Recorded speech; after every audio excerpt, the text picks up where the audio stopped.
அனைவருக்கும் வணக்கம். எப்படி இருக்கீங்க? இன்னைக்கு நவம்பர் 24 ஞாயிற்றுக்கிழமை. ஒரு செய்தி பார்த்தேன் ட்விட்டர்ல. அவரு என்ன சொன்னாரு, 2 காலையில ஒரு செய்தி பார்த்தேன், சாயங்காலம் ஒண்ணு பார்த்தேன்.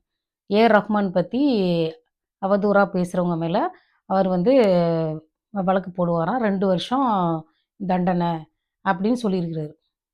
இன்னைக்கு சாயங்காலம் பார்த்தீங்கன்னா, அவங்க மனைவி எனக்கு 2 மாசமா உடம்பு சரியில்ல. என்னோட வேலையினால அவருக்கு தொல்ல இருக்கக்கூடாதுன்னு நான் அப்படி டைவர்ஸ் பண்றேன். அப்புறம் அப்படி அப்படியே இப்போ 4 செய்தி போட்டிருக்காங்க. ஒரு 4 நியூஸ் அப்படி அவங்க அவங்க வந்து எழுதுனதா போட்டிருக்காங்க. நீங்க வந்து 2 வருஷம் தண்டனை வாங்கி தரேன்னு சொல்றீங்கல்ல. அப்போ உங்களுக்கு வந்து உங்ககிட்ட வக்கீல் இருக்காங்க யாரோ. உங்ககிட்ட வக்கீல் கண்டிப்பா இருப்பாங்க. பணம் போக்குவரத்து விஷயங்கள்லாம் பார்த்துக்கிறதுக்கு. 2 வருஷம் தண்டனை வாங்கி தரலாம் அப்படின்னு நீங்க நினைக்கிறீங்கன்னா, உங்ககிட்ட வக்கீல் இருக்காங்க. அப்ப நீங்க விவாகரத்து வாங்கணும்னா, நீங்க வக்கீல்ட்ட தான் போணும். அத விட்டுட்டு, நேரா Instagramல வர்றது, Twitterல வந்து மெசேஜ் போடுற ஃபர்ஸ்ட்டு அவங்க மனைவி போட்டாங்க. நாங்க பிரிய போறோம்ன்னு. இவர் வந்து Twitterல நான் 30 வருஷத்த போயிட்டு நிறைவு செஞ்சுருவோம்னு நெனச்சேன், முடியாம போச்சு. அப்படி இப்படின்னு எழுதுறீங்க. அப்போ உங்ககிட்ட வ இது என்ன Twitterரும், Instagramமும் விவாகரத்து வாங்கி தர இடமா? நேரா வக்கீல போய் பார்த்து பேச வேண்டியது தானே. இன்னென்ன காரணத்துக்காக நாங்க பிரியிறோம்ன்னு.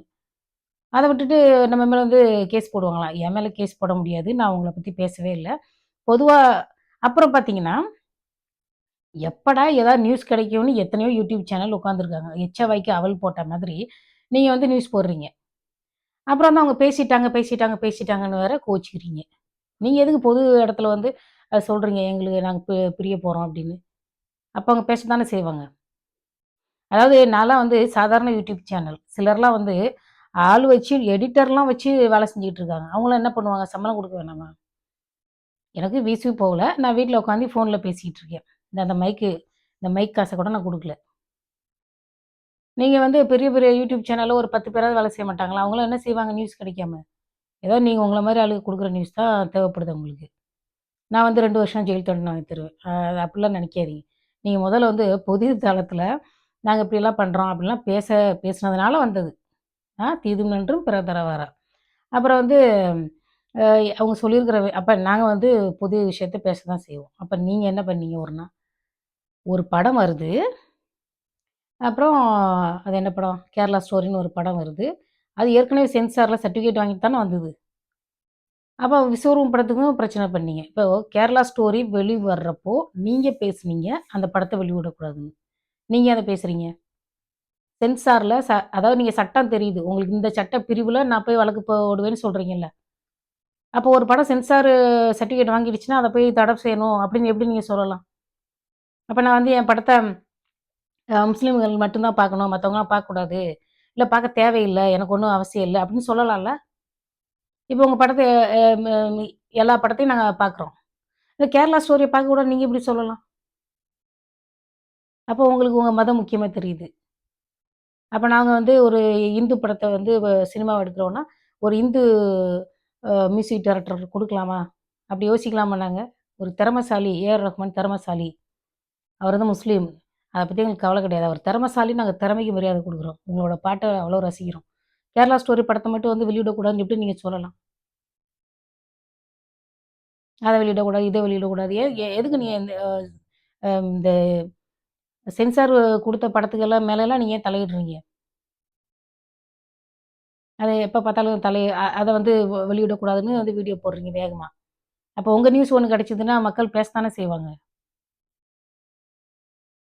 நான் பேசவும் மாட்டேன்மா. நீங்க ஏதோ ஒரு சினிமா. அதுல இருக்கிறது நல்லதோ, கெட்டதோ ஏதோ ஒண்ணு. அத பார்க்கக்கூடாது, வெளியிடக்கூடாதுன்னு சொன்னா என்ன அர்த்தம்? அப்புறம் இந்த மாரி நீங்கலாம் பேசுறனால தான் உங்களுக்கு இந்த விஷயத்துக்குலாம் நெறைய பேர் பேசி, அவங்களோட மனசுல பட்ட கஷ்டத்துக்கு அ இது பண்ணிக்கிறாங்க. மனச தேத்திக்கிறாங்க உங்கள வந்து விமர்சனம் பண்றதுனால. நான் உங்கள பத்தி பேசவே இல்ல. 29 வருஷம் செலவு பண்ணியிருக்கீங்க அந்த கல்யாணத்துல. அவங்களுக்கு தெரியும். அவங்க வாழ்க்கைய பத்தி அவங்களுக்கு தெரியும்னு தான் நான் சொன்னேன். வேற எதுவும் சொல்லல. நான் இந்த உங்களோட கேஸுக்கெல்லாம் பயந்து இந்த வீடியோ பண்ணல. ஆனா நீங்க புதிய தளத்துல வந்து போட்டுட்டு என்ன வந்து பேசக்கூடாதுன்றீங்க. என்ன வந்து பேசக்கூடாது. அப்புறம் வந்து இங்க பாருங்க, இவங்க போட்டது இவங்க ஒரு மெசேஜ். ஒய்ஃபு அதாவது இங்க பாருங்க நான் சீரியஸ் எனக்கு காமெடியா தான் இருக்கு. ஓ கணவனோட மனைவியோட ஃபோன் நம்பர் தெரியுமா? தெரியாதா? சரி உங்க கணவர் வந்து உங்க நம்பர பிளாக் பண்ணி வச்சுட்டாருன்னு கூட வச்சுக்கோங்க. அந்த வீட்டாளுங்கள கூப்பிட்டு ஃபோன் பண்ணி சொல்ல வேண்டியது தானே, நான் உங்க அண்ணன இல்ல தம்பிய நான் டைவர்ஸ் பண்ண போறேன்ட்டு. ஏன்னா இப்ப நம்பர பிளாக் பண்றதுனால நீங்க இப்படி கூட சொல்லியிருக்கலாம். அத விட்டுப்புட்டு நேரா வந்து நான் வந்து பிரிய போறேன் அப்படின்னு சொல்லிட்டு, எதுக்கு மெசேஜ் போடுறீங்க? எங்களுக்கெல்லாம் வேற வேலை இல்லையா? ஏகப்பட்ட வேலை இருக்குது எல்லாருக்கும். இப்போ நீங்க என்னோட என்னோட Instagramமையோ, இல்லோட Twitterரையோ நீங்க ஃபாலோ பண்றீங்களா? உங்கள நெறைய பேர் ஃபாலோ பண்றதுனால, நீங்க வந்து அப்படியே போட்டு விட்டு எல்லாரையும், ஏ.ஆர். ரஹ்மானுக்கு டைவர்ஸ் ஐயோ! ஒரு நல்ல மனுஷனாச்சே! அப்படின்னு நாங்க பேசிட்டு இருக்கணும். நீங்க வந்து பொது இடத்துல வந்துட்டு அடுத்தவங்களோட நேரத்த வீணாக்குறீங்க. அப்புறம் என்னடான்னா, எனக்கு மனசு புண்படுத்துறாங்க. இவுங்க அவங்க மனைவி இவரெல்லாம் மெசேஜ் போடுறாங்க. ஆனா, Twitterல ஒரு நியூஸ் வருது. ஒரு இசைக்கலைஞர பெண்ண பத்தி நியூஸ் வருது. ஃபோட்டோவோட வருது. உங்க 2 பேருக்கு இடையில எதுக்கு அந்த பொண்ண பத்தி பேசுறீங்க? உங்க உங்க பாருங்க நீங்க வந்து இன்னொருத்தரோட கூட இருக்கிற ஃபோட்டோலாம் வந்து Twitterல வருது. நான் பார்த்தேன் அந்த பொண்ணோட ஃபோட்டோவ. உங்க குடும்ப பிரச்சனையெல்லாம் வந்து எல்லாருக்கும் வந்து அ புரணி பேசுறதுக்கான வாய்ப்ப நீங்க குடுத்துட்டு, அப்புறம் வந்து நான் வந்து கேஸ் போடுவேன்னா, அதாவது பொதுமக்கள் எப்போதுமே அமைதியா கேட்டுக்கிட்டே இருக்கணும். நீங்க என்ன சொன்னாலும். நாங்க வந்து திருப்பி எதுவும் பதில் பேசக்கூடாது. அப்படிதானே? கேஸ் போடுவாராம் கேஸு. அவரு அவர அந்த ட்விட்டர் ஃபோட்டோ வந்து ட்விட்டர்ல தான் வருது. இந்த வயலின் வயலினிஸ்ட்டோ யாரோ ஒருத்தர் ஒரு பெண்ணோட ஃபோட்டோ. யூடியூப்ல அந்த ஃபோட்டோ வரவே இல்ல. அப்படி அந்த ஃபோட்டோவ யார் எடுத்திருப்பா சொல்லுங்க? அது செல்ஃபி ஃபோட்டோ மாரி இருக்குது. இல்ல இப்படி தூரத்தில தெரியுது. கிளியரா இருக்குது ஃபோட்டோ. இப்போ ஒரு பிரபலமான ஒருத்தர பத்தின இப்போ ஒரு கல்யாணம் பண்ணணும்னா கூட போயிட்டு இந்த அம் துப்பறியிற ஏஜென்சிலாம் போய் கேட்குறாங்களாம். பொண்ணு, பையன பத்தி தெரிஞ்சுக்கணுன்ட்டு. அப்போ ஒரு பிரபலமான ஒருத்தர பத்தி தெரிஞ்சுக்கிறதுக்கு 4 ஸ்பை வச்சு பார்க்க மாட்டாங்களா? அந்த ஃபோட்டோல எப்படி வந்தது? நீங்க போட்டீங்களா? யாரு போட்டாங்க? என்னமோ என்னமோ தான் கேஸ் போடுவாராம்மா. இங்க பாருங்க. அதில என்ன காமெடின்னா, சரி இது இப்படியே இருக்கட்டும். இவங்க வந்து பொது தளத்தில சொல்றதுனால நான் சொல்றேன். 2 மாசமா உடம்பு சரியில்ல. அதனால அவர் வேலை பாதிக்கப்படக்கூடாது. அதனால நான் டைவர்ஸ் பண்றேன். இப்ப நீங்க யோசிச்சு பாருங்க. இப்போ மாசம் 10,000 சம்பளம் வாங்குற ஒருத்தரு. அந்த மனைவிக்கு 2 மாசம் உடம்பு சரியில்ல. அவர் வேலைக்கு போகாம அப்படியே கஷ்டப்பட்டுக்கிட்டே இருக்கிறாரு. அதனால டைவர்ஸ் பண்ணுவாங்களா? இல்ல. அவங்க ஏற்கனவே காசு கொஞ்சம் சேர்த்து வச்சிருப்பாங்க. ஒரு 50,000 1,00,000 கூட இருக்காதா? ஒரு 2,00,000 கூட சேவிங்ஸ் இருக்காதா? இந்த 2 மாசம் சரியா வேலை செய்யல அப்படின்னா, அவரோட வேலை பாதிக்கப்படக்கூடாதுன்னு இது பண்றாங்களாமா. ஆமா. அப்ப ரொம்ப இந்த வேலைக்கு போனா தான் சாப்பிட முடியுன்ற கஷ்டத்துல நீங்க இருக்கீங்க. சேவிங்ஸே கிடையாது. ஒரு படத்துக்கு எத்தன எத்தன கோடிகள் சம்பளம் வாங்கியிருப்பீங்க. வேலை கெட்டு போயிறக்கூடாதுன்னு டைவர்ஸ் பண்றாங்களாம். உலகத்துல எத்தனையோ பெண்கள் வந்து ரொம்ப ந நான் கஷ்டத்துல இருக்காங்க. துபாய்ல வேலை செய்ற பெண்கள், துபாய்ல வேலை செய்ற கணவர்களோட பெண்கள் மனைவிகள் எத்தன பேர் தனியா இருக்காங்க. ஷிப்ல வேலை செய்றவங்க, இந்த இது இத என்ன சொல்றது, மாலுமியா வேலை செய்றவங்கலாம் 6 மாசம் வீட்ல இருக்க மாட்டாங்க. 6 மாசம் வேலை செய்வாங்க. மிலிட்டரில வேலை செய்றவங்க, எப்ப என்ன சண்டை வருமோ, எங்க போய் செத்து போவாங்களோ தெரியல. அவங்க இப்ப நம்ம உள்ளூர்லயே எடுத்துக்கோங்க. கிராமத்துல இருந்து டவுனுக்கு வந்துட்டு, 1 வாரத்துக்கு கூட வேலை செஞ்சுட்டு திரும்பி போறவங்க. ஒரு மாநிலத்திலிருந்து இன்னொரு மாநிலத்தில போய் தங்கி வேலை செய்றவங்க. நம்ம மாநிலத்துக்காரங்க வெளியிலயும் போறாங்க சிலரு. எத்தனையோ பேர் குடும்பத்த விட்டுட்டு திருப்பூர் அங்க இங்கேயும் வேலை செய்றாங்கல்ல வடநாட்டுக்காரங்க. அந்த இளைஞர்கள், அவர்களுடைய மனைவிகள், இவ்வளோ எத்தனையோ பேர் வாழ்ந்துகிட்டு இருக்காங்க. அவங்க டே டு டே லைஃப். ஒவ்வொரு மாசத்துக்கு மாசம் மாசம் 10,000 20,000 அந்த சம்பளத்துக்காக அவங்க பிரிஞ்சு வாழ்ந்துட்டு இருக்காங்க. இந்த மாரி சில்லியான காரணத்தெல்லாம் வந்து பொது தளத்தில சொன்னீங்கன்னா, அப்புறம் இப்படித்தான் நான் பேசுவேன். 2 மாசம் உடம்பு சரியில்ல. நான் அதனால டைவர்ஸ் பண்றேன். அவர் வேலை பாதிக்கப்பட்டுரும். ஆமா வேலை பாதிக்கப்பட்ட உடனே மறுநாளே சாப்பாட்டுக்கு இல்லாம நீங்க கஷ்டப்படுவீங்க.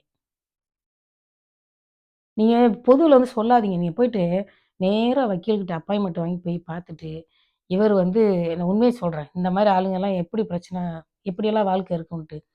அதான் பேட்டில வந்திருக்குதே. அவர் வந்து ரொம்ப அமைதியானவரு. முதல் இரவு அன்னைக்கு போயிட்டு பக்கத்து ரூம்ல உட்காந்துக்கிட்டு வீணை வாசிச்சுக்கிட்டு இருந்தாரு.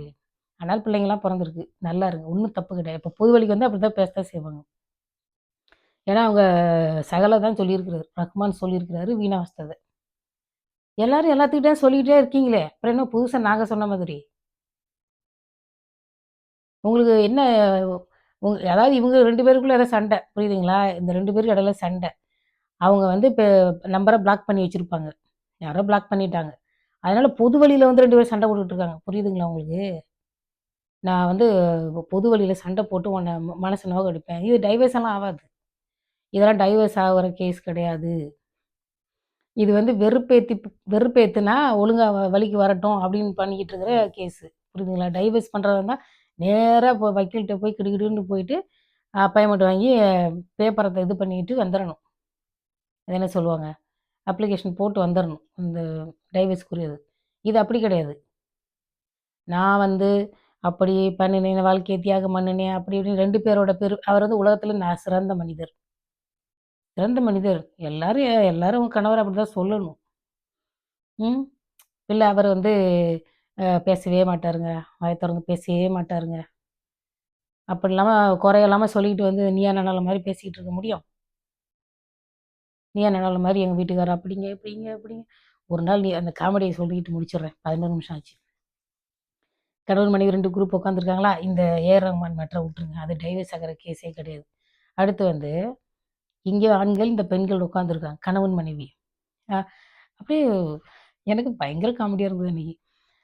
கோபிநாத் கேட்குறாரு, உங் ஆண்கள்ட்ட போய் கேட்குறாரு, "உங்க மனைவி எந்த விஷயத்த மாத்திக்கணும்னு நெனைக்கிறீங்க?" அப்படின்னோனே, என்ன அது உலகத்திலே இந்த மாரி ஒரு கேள்விய அவரு முன்னாடி கேட்டுருக்கவே மாட்டாங்க யாரும் அவங்கள பார்த்து.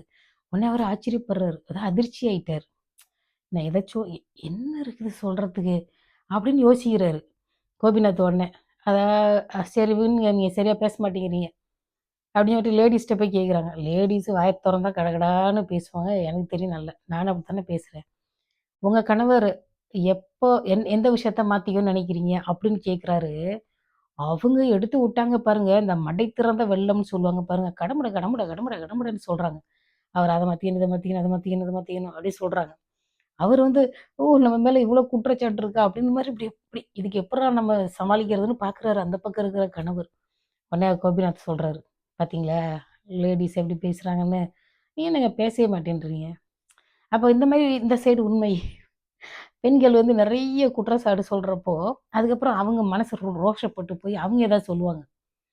ஆனா பெண்கள் தான் ரொம்ப திறமையா குற்றம் சுமத்துவாங்க. அவங்களால வந்து எப்படி சொல்றது? ஆண்களுக்கு வந்து சரியா குற்றம் சுமத்த தெரியாது. அவ்வளோ நுணுக்கமா சொல்ல மாட்டாங்க. சில ஆண்கள் அப்படி கிடையாது. அப்படியே 10, 20 வருஷத்துக்கு முன்னாடி நடந்தது கூட கரெக்ட்டா சொல்லுவாங்க. பொதுவா வந்து சரி அப்படியே போனா இது வாழ்க்கைன்னா இப்படித்தான் அப்படின்னு பெரும்போக்கா போறவங்க ஜென்ஸு. லேடீஸ் அப்படி கிடையாது. அப்படியே கல்வெட்டு மாதிரி ஞாபகத்துல வச்சிருப்பாங்க. சரி தெரியும் என்ன பத்தி எனக்கு தெரியும். அதனால தான் சொல்றேன். அப்படி அந்த நிகழ்ச்சியோட சுவாரஸ்யத்துக்காக அவர் அப்படியே எடுத்து எடுத்து குடுக்குறாரு. ஆனா ஒரு நாள் வந்து கோபிநாத்தோட மனைவி அந்த பக்கம் உட்காந்துக்கிட்டு கோபிநாத் இப்படியெல்லாம் பேசினாருன்னா, அ இதெல்லாம் பேசாத, இதெல்லாம் சொல்லாத அப்படி சொல்லி சொல்லி கூட்டிட்டு வந்துருவாங்க. ஆனா நீயா நானா கான்டெஸ்டன்ட்ஸ் என்னவோ தெரியல. அப்படியே கட கட கடன்னு அருவி மாதிரி கொட்டிருவாங்க பார்த்துக்கோங்க. அப்படி இருக்குது நம்ம ஊரு. அந்த அந்த நிகழ்ச்சியெல்லாம் பார்க்குறப்ப நினச்சுக்குவேன், நம்ம போய் பேசினோம்னு வச்சுக்கோங்க, வீட்டுக்கு வர்ற வழியிலேயே நமக்கு டைவர்ஸ் நோட்டீஸ் வந்துரும் அப்படின்னு நினச்சுக்குவேன் நானு. ஏன்னா வந்து சிலருக்கு வந்து குற்றம் சொல்ல தெரியாது. சிலர் வந்து இப்ப நான்லாம் வந்து ஒரு குற்றம் சொன்னேன்னா, என் மேல 10 குற்றம் சொல்லுவாங்க. ஏன்னா அப்படி இருக்குது. அவ்வளோ குற்றம் இருக்குதுன்னு நான் சொல்றேன். புரியுதுங்களா? நம்ம வேற வேற குடும்பத்திலேருந்து வர்றோம். அதனால அந்தந்த குடும்பத்துக்குரிய குணநலன்கள் இருக்கும். அப்புறம் என்கிட்ட என்ன சொல்றாங்கன்னா, "நீ யாரையும் குறை சொல்லாம பேசு. அப்படி ஒரு வீடியோ பண்ணணும்." அப்படின்னு சொல்லி சொன்னாங்க. இப்ப நான் வந்து குறை சொல்லாம எப்படி பேசுறதுன்னு ஒரு வீடியோ பண்றேன் பாருங்க. ஒரு ஊர்ல ஒரு பாட்டி இருந்தாங்களாம். அந்த பாட்டி வந்து வடை சுட்டு வித்துக்கிட்டு இருக்காங்க. சரியா? அந்த பாட்டிகிட்ட வந்து இந்த காக்கா வந்து அ ஒரு வடை வந்து ரூ. 5 ரூ. 5 குடுத்து அந்த காக்கா வடைய வாங்கிட்டு சாப்பிட்டுட்டு போகுது. நரி வருது. அதுவும் ஒரு ரூ. 5 குடுத்துட்டு ஒரு வடைய வாங்கிட்டு சாப்பிட்டுட்டு போகுது. எல்லாரும் நல்லா சந்தோஷமா இருந்தாங்க. அப்படின்னு ஒரு கதை சொன்னா எப்படி இருக்கும்? இல்ல நான் அது போல ஒரு வீடியோ பண்ணுனா, நீங்க எப்படி இருப்பீங்க? ஓ! பெரிய தத்துவம் அப்படின்னு தான் நெனைப்பீங்க. அதாவது காக்கா மேல அந்த பாட்டி ரொம்ப நல்லவங்க. கொஞ்சம் எதார்த்தமானவங்க. அந்த காக்கா திருடிட்டு போகுது. நரி வந்து தந்திரமா இருக்குது. இப்படி ஒரு கதை இருக்கிறது தான் எல்லாரும் விரும்புறாங்க. சரியா? எல்லோரும் நல்லவங்களா இருக்காங்கன்னு சொன்னா, அதுக்கு பேர் கதை கிடையாது. அதுல ஒண்ணுமே இல்ல அப்படின்னு சொல்லுவாங்க. இப்ப எனக்கு தெரிஞ்சவங்க என்ன சொல்றாங்கன்னா, "நீ யாரையுமே குறை சொல்லாம பேசு" அப்படின்னா, அதாவது காக்கா வந்து திருடுனது கரெக்ட்டு. நரி வந்து ஏமாத்துனது கரெக்ட்டு அப்படின்னு சொல்லணுன்றாங்க. இல்ல நான் முன்னாடி சொன்ன ஒரு உப்பு சப்பு இல்லாத கதை தான் சொல்லணும். ஏன்னா வீடியோ பண்றதுங்கிறது நான் வீடியோ பண்ணுறதுக்கு முன்னாடி என்ன யோசிக்கிறேனோ அதை மட்டும் தான் நான் பேசுவேன். இன்னைக்கு இந்த வீடியோ பண்ணணும் அப்படிலாம் நான் எதுவும் முடிவு பண்ணிட்டு பேசுறதில்ல. எனக்கு தோணுச்சுன்னா டக்குன்னு பேச ஆரம்பிப்பேன். அவ்வளோதான். அப்போ இந்த வீடியோ இதோட முடிச்சுக்கலாம்னு நினைக்கிறேன். இப்போ 15 நிமிஷம் ஆயிடுச்சு. அதாவது ஒரு வீடியோவுல இது இது இத பத்தி பேசினா மத்தவங்களுக்கு பிரயோஜனமா இருக்கும், பிரயோஜனம் இல்ல. இல்ல சில வீடியோல வந்து நம்ம உண்மைய சொல்றோம். அந்த மாதிரி இந்த மாரி உண்மைய சொல்றனால எதிர்ப்பு வரும். அதெல்லாம் தெரிஞ்சு தான் நான் பேசுறேன். சரிங்களா? ஏன்னா நான் வந்து இந்தியாவுக்கு வரப்போறதில்ல. Tata India. ஏன்னா வந்து நமக்கு அங்க நம்மள பார்க்கணும்னு நம்ம மேல அப்படி பாசமா அங்க யாரும் காத்திருக்கல. அதனால நான் வந்து வீடியோ பண்றேன். ஆனா நான் வந்து இவங்க திருடுனாங்க, இவங்க திருடுனாங்கன்னு சொல்றதுலலாம் எந்த பொய்யும் கிடையாது. அதாவது ஊழல் பண்ணிட்டாருன்னு சொல்றத விட, திருடுனான்னு சொன்னா மனசுக்கு சுருக்குன்னு இருக்கு போல இருக்கு. அவங்க திருடுனவங்கள திருடுனாங்கன்னு தான் சொல்ல முடியும். இப்ப கொலை பண்ணவங்கள கொலை பண்ணவங்கன்னு தான் சொல்ல முடியும். இல்ல வந்து கொலை பண்ணவனுக்கு வந்து உடம்பு சரியில்ல, ஜூஸ் வாங்கிட்டு போனாங்க அப்படிலாம் சொல்ல முடியும். கொலை பண்ணா அப்படிதான் சொல்ல முடியும். ஏன்னா வந்து நான் வந்து யூடியூப்ல எத்தனையோ பேர் பேசுறாங்க. சின்னூண்டு ஒரு விஷயத்துக்கு நயன்தாராவுடைய ட்ரெய்லர் வெளியிட்டாங்க. அதுதான் நியூஸு. நயன்தாரா எந்த ஐயா படத்தில் வந்து அறிமுகமாகி, அப்புறம் விக்னேஷ் சிவனை காதலித்து திருமணம் செய்து 2 குழந்தைகள் பெற்று, தற்போது ஒரு ட்ரெய்லரை வெளியிடுகிறார். அப்படின்னு சொல்லி வள வள வள வளன்னு பேசி யாரோட நேரத்தையும் வீணாக்குற ஆள் நான் கிடையாது. ஒரு நாளைக்கு 1 ஜிபி இருக்கிறவங்க, கொஞ்சம் தான் பார்ப்பாங்க வீடியோ. அப்புறம் ரீல்ஸ் பார்ப்பாங்க, காமெடி பார்ப்பாங்க. அதனால நான் ரொம்ப வீடியோ பண்றதில்ல. சில சமயத்தில நான் பேச்சு சுவாரஸ்யத்தில நெறைய நேரத்த எடுத்துக்கிறேன். மத்தபடி நான் வந்து ஒரு ஒரு வீடியோ வந்து ஒரு வெட்டி வீடியோ, ஒரு வேஸ்ட்டான ஒரு விஷயத்த நான் பேசியிருக்கேன்னு எதுவுமே சொல்ல முடியாது. ஏன்னா திருவள்ளுவர் என்ன சொல்றாருன்னா, என்ன என்ன சொல்றாரு? "சொல்லுக பயனுடைய சொல், சொல்லற்க பயனில்லா சொல்." ஓகே. எதுவுமே வந்து அ பிரயோஜனப்படும்னா மட்டும் தான் பேசணும். இல்லாட்டி வேஸ்ட்டான விஷயத்த பேசக்கூடாது. எதுவுமே அதான் என்னோட வீடியோவோட நோக்கம். இல்லாட்டி தினமும் வளவளன்னு பேசிட்டு இருந்தா எப்படி பார்ப்பீங்க நீங்க? அதுவும் வந்து 1200 1800 வியூஸ் வந்திருக்குது இந்த ஏஆர் ரஹ்மான் வீடியோ. நான் வந்து தம்பனயில்ல அவர படத்த மட்டும் தான் வச்சேன். அவரோட குடும்ப விஷயத்துக்குள்ளலாம் போகல. ஆனா நீங்க நோட்டீஸ் விடுவோம், கடுமையா தண்டனை வாங்கி தருவோம்ன்னு சொல்லி சொன்னதுனால, நான் இன்னைக்கு வந்து உங்க குடும்ப விஷயத்துல தலையிட்டு பேசியிருக்கேன். சரியா? 2 மாசம் உடம்பு சரியில்லன்னா இல்ல. 2 வருஷம் அ ச ச நடிகர் சத்யராஜோட மனைவிக்கு உடம்பு சரியில்ல. அவங்க உடம்பு சரியில்லன்னு சொல்லிட்டு இவரு என்ன டைவர்ஸ் பண்ணிட்டு ஓடுனாரா? கிறுக்குத்தனமா வந்து ஏதாவது ட்விட்டர்ல போடக்கூடாது. கொஞ்சம் மெச்சூரிட்டியா எழுதுங்க. அவங்களுக்கு எழுத தமிழ் வந்து பேசத் தெரியாது. யாரோ அட்மின் வச்சு எழுதிக்கிட்டு இருக்காங்க. சொல்லிட்டேன். ஏன்னா அவங்களுக்கு தமிழ் தெரியாது. அவங்க பக்கத்து மாநிலத்துக்காரங்க. அது இத்தனை 30, 23 வருஷமாவே அவங்க தமிழ் கத்துக்கல பார்த்தீங்களா? போன 4 மாசத்துக்கு முன்னாடி ஒரிசாவிலயும், சாரி அது என்ன பீகார் பக்கம் இருந்து வர்றவங்கலாம் தமிழ் பேசுறாங்க. உங்களுக்கு தமிழ் தெரியாது. தமிழே தெரிலனாலும் தமிழ்நாட்டுல வாழ முடியும். அப்ப நம்ம கேரளாவுக்கு போயிட்டு மலையாளம் கத்துக்காம அங்க ஏதாவது ஒரு 1 வருஷம் வாழ முடியுமா சொல்லுங்க? அவங்க அவங்க வந்து கேரளாவுல வந்து நல்ல இங்கிலீஷ்ல பேச தெரிஞ்சாலும், அவங்க ஆளுங்கள்ட்ட மலையாளத்தில தான் பேசுவாங்க. நம்ம தான் வந்து வர்றவங்க எல்லாருக்காகவும் இங்கிலீஷ்ல பேசிக்கிட்டு இருக்கோம். ஏதோ மிஸ்டேக்கா பேசிட்டேன்னு நெனைக்கிறேன். அதாவது அ கேரளா போய் நம்ம அங்க செட்டில் ஆகணும்னு நெனச்சோம்னா, நம்ம அந்த லாங்குவேஜ் கத்துக்குவோமா இல்லையா? ஆனா அது உங்க வீட்டுக்காரம்மா கத்துக்கவே இல்ல.